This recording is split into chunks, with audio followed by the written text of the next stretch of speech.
Los protagonistas de las noticias en la línea le damos la bienvenida en Antioquia Amanece a 6 de la mañana con 31 minutos. Ella es abogada Andrea Ortiz, abogada especialista en seguridad social. Y la saludamos de nuevo a través de Antioquia Amanece. Abogada, muy buenos días. La saluda todo un departamento. ¿Cómo está? Hola, muy buenos días, Elkin. ¿Cómo están? Muy bien, muchas gracias. Y aquí pendientes de la actividad del cotarro político en nuestro territorio y con una serie de noticias que necesitamos desmenuzarlas. La palabra desmenuzar es volver menuzas. Queremos volver menuzas. Pues precisamente lo que se dio ayer en la capital de la República y es de una vez ya vía libre para la reforma pensional fue aprobada en el Congreso de la República. Y entonces queremos preguntarle porque la verdad, uno encuentra mucha desinformación sobre este tema, desinformación que nos llega a los medios de comunicación, otros como mediadores, de darles esa información a la comunidad, pero sí queremos tener personas expertas en este tema para nuestro territorio. ¿Qué nos puede hablar precisamente ya cuando se da vía libre a la reforma pensional en Colombia? Sí, así es. En este momento, pues digamos, la desbandada de desinformación es bien amplia. Es importante pues que escuchemos realmente las noticias y pues que tengamos conocimiento de la situación real. La ley fue ayer sancionada por el presidente de la República a través pues, de un acto que él realizó y ya lo que sigue, que es mucho de lo que se está escuchando, es la participación, digámoslo así, de la Corte Constitucional. Se ha hablado de una demandatón que se realizará contra la ley que fue sancionada ayer por vicios en el procedimiento. Ya en otra oportunidad habíamos tenido, pues digamos, como forma de conversar y habíamos hablado acerca del último debate en el que prácticamente pupitrearon pues la reforma y no se dio este último, sino que simplemente se dio una votación más no una discusión del articulado y de la ley. Entonces, ese es uno de los muchos motivos por los cuales la Corte procederá a revisar la reforma, o ya no la reforma, sino la ley, y pues ya se pronunciarán y nos indicarán qué sucederá con la misma, si simplemente se van a caer unas cosas, si se declara inconstitucional, que es lo que se está buscando. Ya representantes del Partido Centro Democrático y de Cambio Radical han anunciado demandas contra la misma. También conozco grupos de abogados e incluso de ciudadanos que están buscando lo mismo, no solo por los vicios en el trámite, sino también por situaciones como los subsidios. Pues acá se está hablando mucho en este pilar subsidiado que no tendría que haberse hecho a través de una ley, sino que simplemente pues otorgar los subsidios como ya se han venido otorgando durante varios gobiernos y por lo que han llamado como la expropiación de los ahorros de los colombianos, porque hay un grupo de colombianos que van a quedar ahí bastante desfavorecidos en el dinero que ya no se les va a devolver, como se hacía hasta ahora a través de una devolución de saldos, o de una indemnización sustitutiva, sino que se les va a entregar un dinero mensual, pues que va a ser una cifra quizás inferior a lo que las personas pueden hacer con un monto de capital de pronto para hacer una inversión o algo de este tipo. Abogada, un aspecto a favor y otro en contra para los colombianos con esta reforma.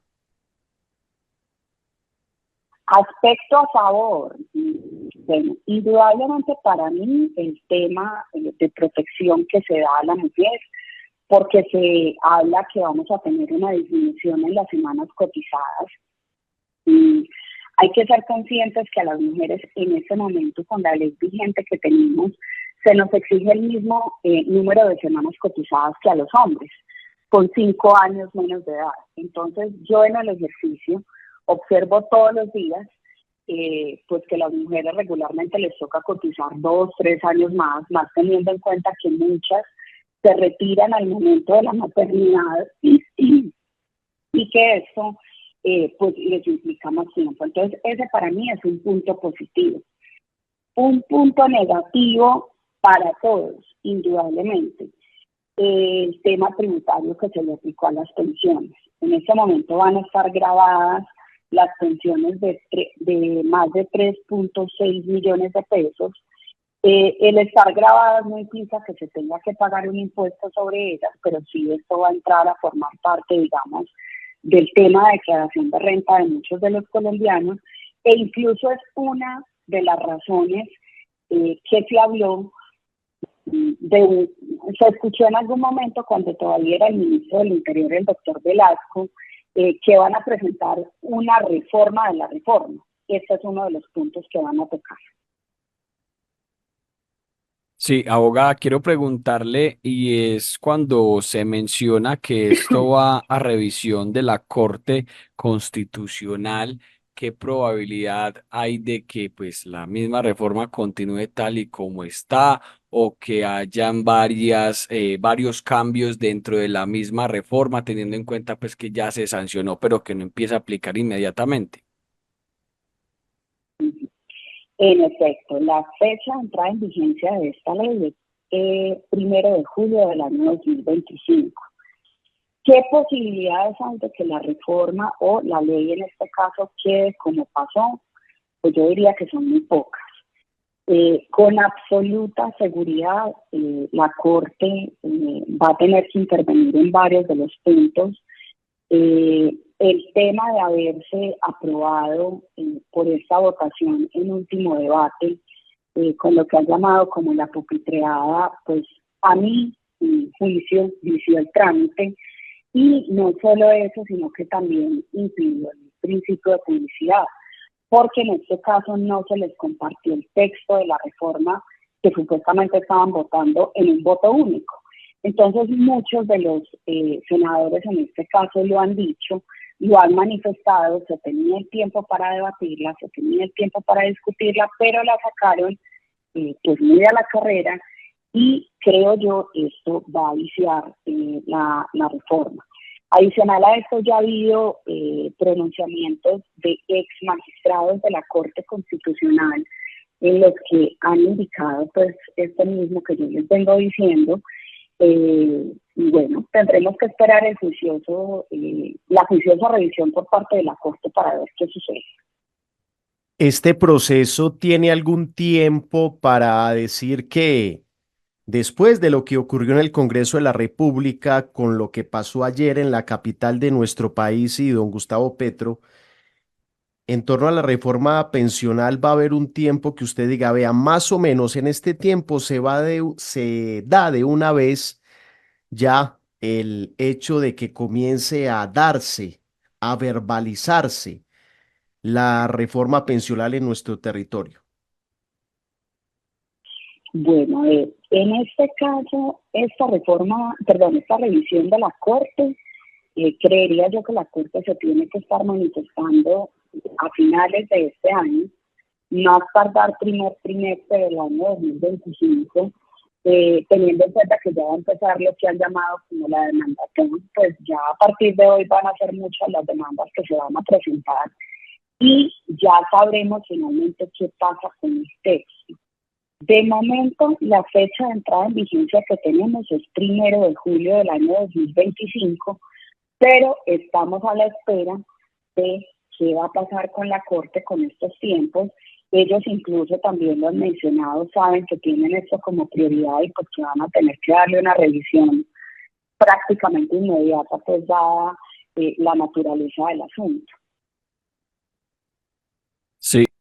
Sí, abogada, quiero preguntarle porque pues mucho se ha mencionado frente al tema de que si es mejor estar dentro de un fondo privado o dentro del fondo público, en este caso Colpensiones, frente a la reforma de la salud en este momento, ¿qué es mejor? ¿Estar dentro del fondo privado o dentro de ese fondo público que de alguna u otra manera ya pues es sancionado? Eso es ya otro tema, la reforma a la salud. Pues en el caso de la reforma de la salud, pues bueno, ya esperaremos, porque realmente lo que se está haciendo es, digamos, están tratando de concertarla junto con las EPS para presentarla. Y frente al tema de la reforma pensional, en estar en un fondo privado o en el fondo público, pues realmente a partir del 1 de julio del año 2025, todos sí o sí vamos a estar en Colpensiones. Lo que pasa es que Colpensiones va a tener un tope de cotización de 2.3 salarios mínimos y lo que se cotice de ahí en adelante va a ir al fondo privado. Los fondos privados en este momento reciben cotizaciones de las personas desde un salario mínimo hasta los 25, que es el tope de ley. En este caso va a cambiar la situación. Y también va a cambiar evidentemente los porcentajes de pensión con los que van a adquirir finalmente su prestación los colombianos, pues porque en este momento hay un tope mucho más alto para dentro de 15, 20 años que se estén pensionando quienes van a empezar a cotizar de esta manera, pues las pensiones no van a superar 2, 3 salarios mínimos. Sabemos que el gran porcentaje de la población colombiana no supera estos 2, 3 salarios mínimos, pero sí hay otro porcentaje que lo supera y pues evidentemente no tiene sentido yo tener un salario altísimo y pensionarme con una mesada tan supremamente bajita. Es normal que haya una brecha, que haya un valor inferior en el valor de la pensión, pero no pues de 20 salarios mínimos. Los regulares más o menos de 5 a 6 salarios mínimos de diferencia. Ya, oiga, finalmente, y me disculpan que hable en primera persona, después de profesiones dentro de los amigos que tengo, primero están claro los periodistas, Uh-huh. comunicadores y locutores, y otros de los grandes amigos que he tenido en cantidad son abogados y abogados precisamente especializados en temas de seguridad social. Y muchos me dicen, y eso es desde hace algunos meses, no, Lavo, no, no, no. Esto está muy duro ya para asesorar a las personas en temas de seguridad social. ¿Será que con la reforma pensional esto vuelve a salir, cómo diría uno, a generar más empleo para los abogados que se especializan en este tema? En efecto, eso es cierto. Digamos que ahora está mucho más difícil la situación, pues yo también la he vivido como profesional, y sí creo que esta nueva ley va a generar mucho más trabajo porque quedan muchas cosas cojas. Me explico, con seguridad más de un colombiano va a tener que pelear su régimen de transición, que fue lo mismo que nos sucedió cuando se expidió la ley 100 del 93. Creo yo que la administradora colombiana de pensiones, si sigue como está hoy, si no se le hace una inversión en personal y en tecnología, pues probablemente no va a reconocer las mesadas pensionales tan rápido como las venía reconociendo. Pues yo les cuento acá que después de que comenzó Colpensiones, tuvimos un tiempo en que presentábamos la solicitud y se demoraba horas, incluso días, 10, 15 días. En este momento el término con el que cuentan es de 4 meses, pero yo me atrevería a decir que para todo este montón de personas se van a demorar más y puede se active nuevamente demandas, por ejemplo, como las de los intereses moratorios en las pensiones. Entonces sí creo yo que va a haber ahí bastantes temas y demandas, por ejemplo, de quienes no contaban con el número de semanas y ya no les van a devolver sus aportes, sino que les van a dar una renta mensual, una pequeña renta mensual, también saldrán demandas. Entonces, bueno, esperemos a ver qué sucede. Bueno, Abogada, pregunta uno de nuestros oyentes precisamente por la comisión que le van a dar a los fondos privados en esta reforma. ¿Qué opinión le merece? Eso es cierto, y fue una de las cosas que pasó por haber tipificado, digamos, esta reforma. ¿Qué sucede? Que no se, digamos, no se le dio discusión a la comisión que se les está dando a los fondos de pensiones, quedó vigente en este momento y es una de las cosas que posiblemente también vayan digamos, revisarse de manera posterior. En este caso, los fondos privados de pensiones van a seguir teniendo más o menos un capital, en este caso entre 1.4 y 2.2 billones de pesos. Pues tengamos en cuenta que es mucho, que es bastante dinero, por no haberse eliminado ese artículo, o al menos no haberse moderado ese artículo por parte de la reforma, por parte del Senado, perdón, en el último debate. Sí, abogada, y pues desde nuestras redes sociales la gente participa y pues se generan algunas preguntas. Y por ejemplo, pregunta el señor Rodrigo Uribe que si queda incluida esta reforma en la Ley 100 sobre seguridad social. A ver, esta reforma lo que sucede es que, digamos, borra, por utilizar este término, la Ley 100 del 93. Es decir, unos vamos a quedar incluidos dentro de lo que es la Ley 100, que son las mujeres que tengan 750 semanas cotizadas a 1 de julio del año 2025, hombres que tengan 900 semanas. A este grupo de personas se nos seguirá aplicando la ley anterior, que es la Ley 100. A las personas que tengan menos semanas o que recién estén comenzando su vida laboral y estén empezando a cotizar, les va a aplicar esta nueva ley, que fue lo mismo que sucedió, repito, en el año 93 cuando se promulgó, que también se creó un régimen de transición. Bueno, ahí está, y hay mucha tela por cortar sobre esta situación y muchas gracias por contarnos, por informarnos, por hacerlo de una forma pedagógica, porque sinceramente esto tiene mucho de largo como de ancho. Abogada, muchas gracias por Bastante. estar en Antioquia Amanece y muchas bendiciones. Seguiremos pendientes. A ustedes muchísimas gracias.